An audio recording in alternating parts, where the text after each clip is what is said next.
Bonjour à tous, c'est Zachary, j'espère que vous allez bien. Dans cette vidéo, je vais vous montrer comment personnaliser ses propres timbres postaux très facilement grâce à un pack de templates. Vous allez pouvoir arriver à faire des choses comme ça ou encore comme ça, très facilement. J'ai mis un lien pour télécharger ce produit dans la description de la vidéo. Tu as aussi 7 jours d'essai gratuits à Envato Elements, ce qui te permet d'avoir des millions d'actifs créatifs en illimité à télécharger, dont celui-ci. Et puis tu peux annuler ton abonnement pendant la période d'essai sans être facturé. On se retrouve sur mon écran et voilà ce qu'il y a à l'intérieur du pack téléchargé. On peut voir qu'il y a plein de templates différents, par exemple celui-ci ou encore celui-ci, je vais double-cliquer dessus pour y voir un peu mieux. Voilà, on peut faire par exemple ce genre de choses, ou encore ça au creux, enfin une enveloppe avec le timbre en haut par exemple qui est en train d'être collé. C'est l'exemple sur lequel on va partir, donc j'ouvre le fichier PSD et c'est parti. Une fois le fichier ouvert, voilà à quoi ça ressemble. On a donc ce document là, et ici à droite on a tous nos calques avec nos répertoires de calques. Donc la première information ça va être de supprimer ce calque delete this layer. Donc j'appuie sur la petite poubelle en bas et je fais yes, et voilà mon document qui apparaît. Donc là l'idée c'est qu'à droite on a plein de dossiers différents qui vont avoir des effets, des actions sur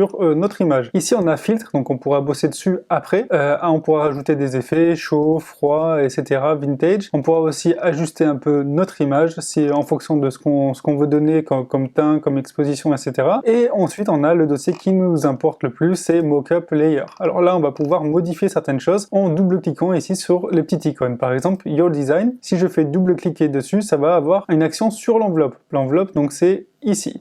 Donc on va tester tout de suite en double-cliquant dessus. Donc là, le tutoriel qu'on va faire, ça va être de créer un timbre YouTube. Donc là, je vais changer la couleur en blanc, je double-clique dessus, et je décoche Pattern Overlay pour enlever les carrés. Donc c'était déjà en blanc, super. Je fais File, Save. Ensuite je reviens sur l'onglet de base et on peut voir que mon enveloppe est bien blanche avec les effets du template. Donc ensuite, avec les petits grains dessus. Ensuite on va modifier le timbre. Donc là le timbre c'est juste en dessous, c'est Stamp en anglais. Je double-clique dessus. J'appuie sur OK, puis là pareil, tout ce que je modifie là-dedans, eh bien va apparaître ici avec les effets du template. Donc par exemple, ici je vais aller dans Finder, dans le bureau, et j'ai déjà téléchargé le logo YouTube, donc c'est celui-ci et celui-ci. Donc ça je vais prendre l'icône, je vais la mettre ici. Si j'appuie un peu plus grande, je la place ici au milieu sur Entrée, puis je fais commande S pour Save, sauvegarder, et je passe ici, voilà, on a ma petite icône qui apparaît. Donc j'ai bien vérifié qu'elle est bien au milieu, ok.